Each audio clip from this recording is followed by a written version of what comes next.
লুচ্চাকে লুচ্চা বলবো না তো আর কি বলবো? এই তুমি তন্নি না? তুমি এখানে উলঙ্গ হয়ে আমার সাথে এক বিছানায় কেন? আমার সাথে রাতে কি করেছেন সেটা বলেন। আপনার নামে বিচার দিয়েছি বলে রাতে এসে আমার এত বড় সর্বনাশ করলেন। আমার তোমার প্রতি রাগ আছে আমি মানলাম, তবে আমি এখানে এসেছি কিভাবে আমার মনে নেই সত্যি। আর রাতে কি করেছি এই তন্নি, আমাদের মাঝে ওইসব হয়নি তো? লুচ্চাকে লুচ্চা বলবো না তো আর কি বলবো? এই বলদ, তুই লুচ্চামি আর গুন্ডামের মাঝে তফাৎ বুঝিস? বদমাস ছেলে একটা, ক্যারেক্টারলেস। বাবা মায়ের শিক্ষায় সমস্যা আছে। কেন? ও কি করছে তোকে যে বাবা মা নিয়ে কথা বলছিস? বলবো না কেন, 100 বার বলবো। আর ও কি করেছে তুই জানিস না? না, জানি না। বল তুই, তোর কি এমন পাকা ধানে মই দিয়েছে? কি করেছে দেখিসনি তুই? আর সমস্যা নিশ্চয়ই আছে, না হলে ওভাবে কলেজের সামনে এসে মারামারি করে। এই জন্য তুই ওকে লুচ্চা বলবি? তুই জানিস না ও এমনিতে অনেক ভালো। অবশ্যই বলবো, লুচ্চা লুচ্চা লুচ্চা। 100 বার না, 1000 বার বলবো। দামড়ি মেয়ে, ওই ছেলে যেইটা করে এটা গুন্ডামি, বুঝেছিস? লুচ্চামি না। কিভাবে বুঝাই তোকে? আমি তো জানি ওইটাই লুচ্চামি। আমাদের ক্লাসের ছেলেরা যে কথায় কথায় মেয়েদেরকে লুচ্চা বলে, আমি তো ভেবেছি আমাদের মারামারির জন্য বলে। আরে না রে, হাবলু লুচ্চা মানে যে ওইসব করে, ওইসবের প্রতি একটু ইন্টারেস্ট বেশি। ওইসব করে মানে? ওইসব আবার কি? ওইসব মানে যাদের ক্যারেক্টার খারাপ, মেয়েদের সাথে খারাপ আচরণ করে। কিন্তু আমাদের কলেজের সাব্বির, ও কিভাবে লুচ্চা? তো আমি তো ঠিকই বলেছি, তুই নিজেই কথা পেঁচাস। তুই যেটা বুঝিস না সেটা কেন বলতে চাস বলতো? আমি যেটা বুঝেছি সেটাই বলেছি। আর তুই তো বললি যে যারা মেয়েদের সাথে খারাপ আচরণ করে তারাই লুচ্চা, তো এতে আমার দোষ কি? হাবলু, সাব্বির যদি জানতে পারে তুই প্রিন্সিপাল স্যারের কাছে বিচার দিয়েছিস, তাহলে তুই শেষ। বিচার দিতে মন চাইছে তাই দিয়েছি। ও এমনিতে মেয়েদের কিছু বলে না, কিন্তু কেউ ওর বিরুদ্ধে বললে 12টা বাজিয়ে ছাড়ে। আর তোকে কে বলেছিল বিচার দিতে? ওই ছেলে ক্লাসে ঢুকে মারামারি করলে কি করব, বিচার দেওয়া ছাড়া? মারামারি ছেলেরা করবে না তো মেয়েরা করবে? আর তোকে কি মেরেছে ও? কেন তুই জানিস না? আজকে আমার সামনে কয়েকটা বেঞ্চ ভেঙে ফেলেছে, আর একটা কাঠের টুকরো এসে আমার গলায় লাগে, অনেকটা ছিলে গেছে। এই জন্য তুই বিচার দিবি? ও তো আমাদের ক্লাসের পক্ষেই। থাক, বাদ দে। কি বিচার দিয়েছিস? বেশি কিছু বলিনি, বলেছি যে স্যার সাব্বির একটা 1 নাম্বারের লুচ্চা, ক্লাসের ভেতর এসে উল্টাপাল্টা আচরণ করে। আর দেখেন আমায় কি করেছে। এইভাবে বলেছিস? এভাবেই বলেছি। তুই তোর ক্যারেক্টারে লাল কালির দাগ বসিয়ে দিয়েছিস। ও জানে যে বিচার দিয়েছিস? জানে। প্রিন্সিপাল স্যার ওকে ডেকে এতগুলো করে বলেছে, আর যাওয়ার সময় আমার দিকে কিভাবে যেন তাকিয়েছিল, যেন ওকে ভয় পাই আমি। সাবধানে থাকিস। ওর রাগ সম্পর্কে জানিস না তুই। ও কিন্তু ভালোর ভালো আর খারাপের খারাপ। রুমের ভেতর তোয়ালে পড়ে শুয়েছিল তন্নি। মাত্র গোসল দিয়ে বের হয়েছে আর ফোনে কথা বলছিল রাইমার সাথে। তখনই বাইরে কাঁচ ভাঙার শব্দ শোনা গেল। তন্নি দরজা খুলতে যাবে, তখনই মনে পড়ল যে বাড়িতে তো আব্বু আম্মু নেই। তাহলে এখন কে এলো?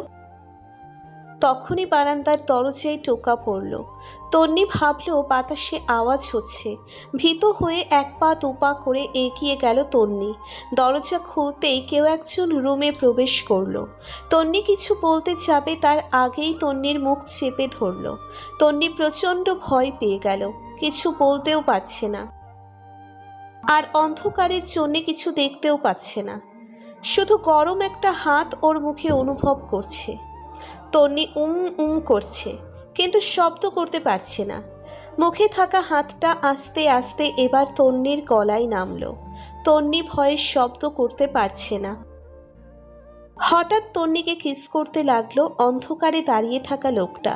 তন্নি ছোটাছুটির চেষ্টা করছে কিন্তু পারছে না। তবে এটা বুঝতে পারছে যে লোকটা নেশাগ্রস্ত। তন্নি ছোটাছুটি করতে গেলে তন্নির পরনে থাকা তোয়ালেটা খুলে যায়। উলঙ্গ দাঁড়িয়ে আছে তন্নি, ভয়ে রীতিমতো কান্না করছে। লোকটা তন্নিকে জড়িয়ে ধরলো, কিন্তু ভার সামলাতে না পেরে পিছনে থাকা বিছানায় পড়ে গেল। তন্নি আর একটা অপরিচিত লোক এক বিছানায় শুয়ে আছে। ভয়ে তন্নি জ্ঞান হারালো। সকালে সূর্যের আলো চোখে পড়তেই ঘুম ভাঙল তন্নির। রাতের কথাগুলো যেন এক মুহূর্তের জন্য ভুলে গেছে তন্নি। কিন্তু পাশে চোখ পড়তেই দেখতে পেল সাব্বিরকে। যে ঘুমুচ্ছে, যখন নিচের দিকে তাকালো দেখল সে সমপূর্ণ উলঙ্গ। এটা দেখে একটা চিৎকার দিল সাব্বির, লাফ দিয়ে ঘুম থেকে উঠে গেল। এই কি হলো? আপনি চেঁচাচ্ছেন কেন? এটা বলে সাব্বির তন্নির দিকে তাকিয়ে যেন হাঁ হয়ে গেল। এই প্রথম কোনো মেয়েকে উলঙ্গ দেখছে। তন্নি বিছানার চাদর টেনে নিজের শরীরে পেঁচিয়ে নিল। সাব্বির বুঝতে পারছে না কিভাবে এলো এখানে, আর তন্নির এই অবস্থা কেন। এই তুমি তন্নি না? তুমি এখানে উলঙ্গ হয়ে আমার সাথে এক বিছানায় কেন? আমার সাথে রাতে কি করেছেন সেটা বলেন। আপনার নামে বিচার দিয়েছি বলে রাতে এসে আমার এত বড় সর্বনাশ করলেন। হেই তন্নি, বুঝতেছি না।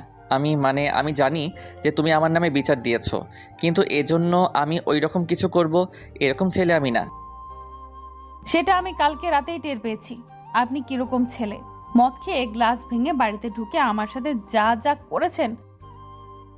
আমার তোমার প্রতি রাগ আছে আমি মানলাম, তবে আমি এখানে এসেছি কিভাবে আমার মনে নেই সত্যি। আর রাতে কি করেছি এই তন্নি, আমাদের মাঝে ওইসব হয়নি তো? এত কিছু করে এখন বলছেন ওইসব হয়েছে কিনা? ওইসব মানে আমাদের মাঝে কোনো শারীরিক সম্পর্ক হয়েছে কিনা? আমি জানি না, আমি আম্মুর কাছে যাব। দেখো তন্নি, আমি যদি কিছু করে থাকি সেটার দায়িত্ব আমি নেব। এত কিছু করার পর বলতেছেন যদি কিছু করে থাকি। আর একবার করতে চান, নেন করেন। এটা বলে তন্নি চাদর সরিয়ে নিল। সাব্বির চোখ বন্ধ করে নিল আর তন্নিকে চাদর দিয়ে পেঁচিয়ে দিল। এই মুখটা বন্ধ রাখেন আর উঠে ফ্রেশ হয়ে নেন, কাজ আছে। আমি থানায় যাব এখন, আপনার সাথে কোনো কথা নাই আমার। তন্নি তুমি থানায় যেতে পারো, আমি বাধা দেব না, তবে আমি আমার দায়িত্বটা পালন করে নেই, তারপর যেহেতু ভুলটা আমার, শাস্তি পাওয়া দরকার আছে আমার। তবে আমার এই কথাটা শোনো প্লিজ। কি কাজ বলেন? আগে ফ্রেশ হয়ে নাও, তারপর বলছি। তন্নি উঠে ফ্রেশ হতে গেল বাথরুমে। কিছুক্ষণ কান্না করলো, যেটা সাব্বিরের অনেক খারাপ লাগলো। তন্নি বের হলে তন্নিকে নিয়ে সাব্বির কাজী অফিসে গেল। মাঝ রোডে তন্নি ফোন দিয়ে রাইমাকে ডাক দিল। কাজী অফিসের বাইরে রাইমাকে জড়িয়ে ধরে কান্না করতে লাগলো তন্নি। কিভাবে হলো এসব? আর সাব্বির, তোমার থেকে এটা আশা করিনি। রাইমা, তুমি তো চেনো আমায়। আমি কালকে জেদের বসে মদ খেয়ে ওদের বাড়ির বাইরে গেছিলাম, কিন্তু তারপর কি করেছে আমার না সত্যি মনে নেই। তাই বলে সেক্স পর্যন্ত চলে গেল ব্যাপারটা? আমার কিছু বলার নেই, তবে আমাদের মাঝে কিছু হয়েছিল কিনা সেটা অনিশ্চিত। তবে আমি কারোর অভিশাপ নিয়ে বাঁচতে চাই না। তোমাকে আমি পারতেছি না, গলা টিপে এখানেই শেষ করে দেই। মেরে ফেলো নাও, এখন থেকে তোমার আমি। আসছে আমার হইতে। তুই এমন বাচ্চাদের মতো করছিস কেন? যেটা হয়েছে সেটা তো মেনে নিতে হবে। আর সাব্বির খারাপ ছেলে না, তাই বিয়েটা করে নে। আর সাব্বির রাজি হয়েছে, এটাই অনেক। আর পিছনে কত মেয়ে পাগল জানিস, কিন্তু ও কাউকে পাত্তা দেয় না। আর গতকালকের রাতের ব্যাপারটা না হলে হয়তোবা তোকেও বিয়ে করতো না। আমার ইজ্জত নিয়ে ফুটবল খেলে এখন দয়া দেখাতে আসছে। কিন্তু ওকে বল বিয়ে আমি করব এক শর্তে। তুমি বলো কি শর্ত? ভালো হয়ে যেতে হবে আর 1 বছর কাউকে জানাতে পারবে না আমাদের বিয়ে হয়েছে। আমাকে দেখলেও নাচেন আর ভান করবে, না হলে আমি ডিরেক্ট থানায় যাব। আর এর মধ্যে যদি বাচ্চা হয়ে যায়? তোর মুখে ভালো কথা আসে না? সাব্বির কিছুক্ষণ ভাবলো, তারপর তন্নির দিকে এগিয়ে গেল। আচ্ছা, তুমি যা বলবা। বিয়েটা হয়ে গেল। রাইমার সাথে তন্নি বাড়িতে চলে গেল আর সাব্বির ওখানেই দাঁড়িয়ে রইল কয়েক ঘন্টা। ভাবতে লাগলো কি করে ফেললো। তন্নি ছেলে মানুষ বলে মেনে নিল এত সহজে, নয়তো ব্যাপারটা অনেক দূর গড়াতে পারত। আর ও নিজেকে দোষ দিচ্ছে কেন যে মদ খেতে গেল? পরদিন কলেজে এসেছে সাব্বির, কিন্তু আজ একটু অন্যরকম। আড্ডা দিচ্ছে না, কারোর সাথে কোনো জ্ঞানজাম করেনি, ক্লাসে এসে চুপচাপ বসে আছে। তন্নিও কলেজে এসেছে, কিন্তু সাব্বিরের দিকে তাকাচ্ছে না, যেন একটা ঘৃণা কাজ করছে ওর মনে। আর সাব্বির ওর দিকে তাকানোর সাহস পাচ্ছে না। রাইমাকে ডাক দিল সাব্বির। ডাকছো কেন? ও ঠিক আছে তো? কে তোমার বউ? এভাবে বলো না, আমি অনেক অনুতপ্ত। ও খাবার খেয়েছে? খেয়েছে, কিন্তু একটা কথা মনে রেখো, ও অনেক ছেলে মানুষ, তাই ব্যাপারটা সিরিয়াসনেস বোঝে না, হয়তো সুইসাইড করে বসতো এতক্ষণ। এইটা নাও, ওকে দিয়ে দিও। কি আছে এতে? 2 লাখ টাকা আছে, ওকে দিয়ে দাও। আর বলবা যেভাবে মন চায় খরচ করতে, আর লাগলে আরও চাইতে পারে। দয়া করছো ওকে, ওর টাকা লাগবে না। রাইমা, তুমি তো আমাকে ছোটবেলা থেকে চেনো, আর এটাও জানো যে আমি কী রকম। আমি জাস্ট আমার দায়িত্ব পালন করছি। আর কিছু?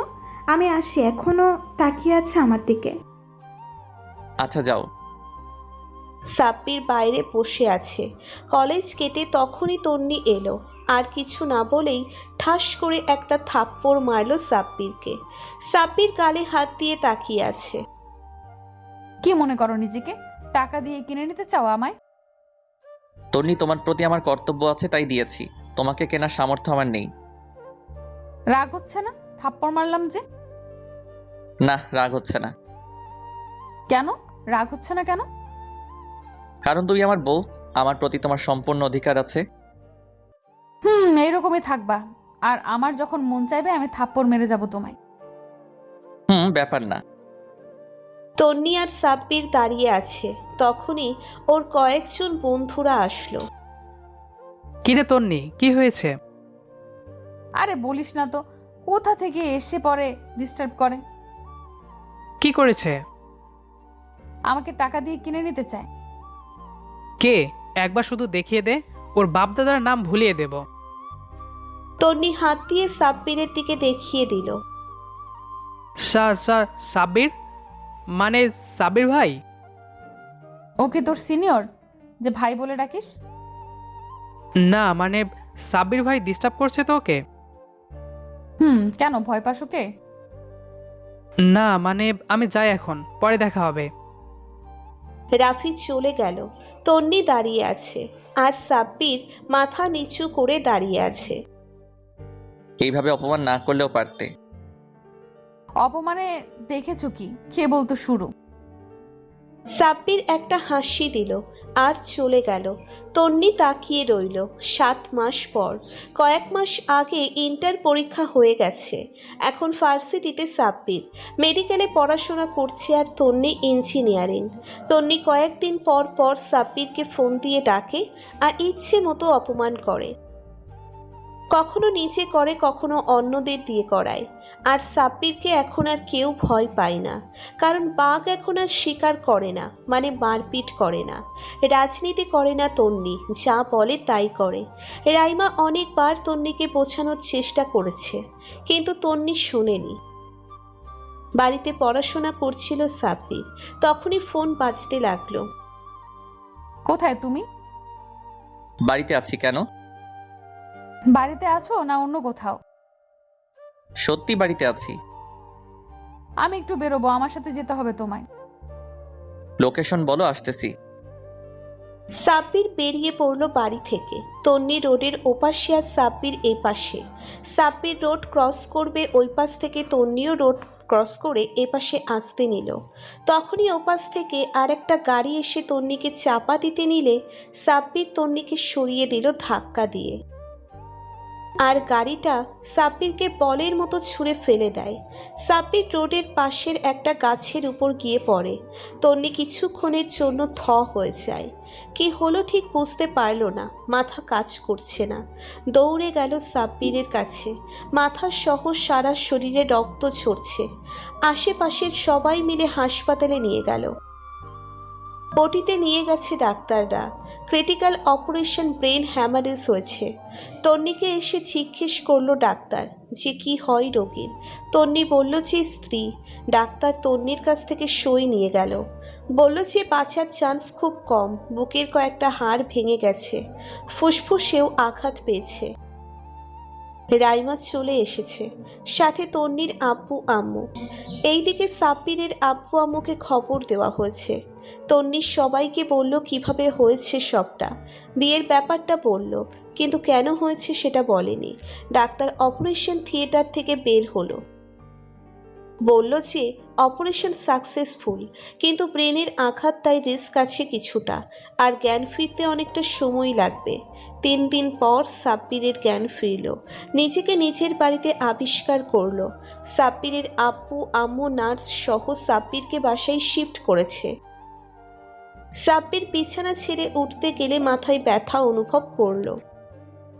তোমার জ্ঞান ফিরেছে? আব্বু আম্মু সাব্বিরের জ্ঞান ফিরেছে। উফ মাথাটা। এই তোমার আব্বু আম্মুকে ডাকছো কেন? আর আমি এই বাসায় কেন? আমায় ক্ষমা করে দাও সাব্বির, আমি তোমায় অনেক কষ্ট দিয়েছি, আমার জন্যই তোমার এই অবস্থা। আরে পাগল মেয়ে, কাঁদছো কেন? আমি তোমার প্রতি রেগে নেই। অনেক কষ্ট হয়েছে তাই না এতদিন? আরে না, আমি কষ্ট পাইনি, তবে বেঁচে আছি এটাই অনেক। এখন বলো তুমি এখানে কেন? আমি সবাইকে বলে দিয়েছি তোমার আমার বিয়ের কথা। এই ব্যাপার আব্বু আম্মু বকেনি তো তোমায়? না, তোমার মতো ওনারাও অনেক ভালো। আগে এটা বলো, তুমি আমার প্রতি রেগে নেই তো? আমি তো তোমার প্রতি রাগ করিনি কখনো, শুধু দেখতে চেয়েছিলাম তুমি আমার জন্য কি কি করতে পারো। অনেক কিছু করতে পারি, তবে করার সুযোগটা তো পেলাম না। এই আব্বু আম্মু আসবে, চুপ করো, যা করার রাতে করো। অনেক কষ্ট দিয়েছি তোমায়, আর কষ্ট দিতে চাই না। আমার একটা বেবি চাই। কেন, 2টা নিলে সমস্যা? না, তবে পরিশ্রম একটু বেশি হবে। পরিশ্রম করতে ভয় পাই না আমি। দেখা যাবে।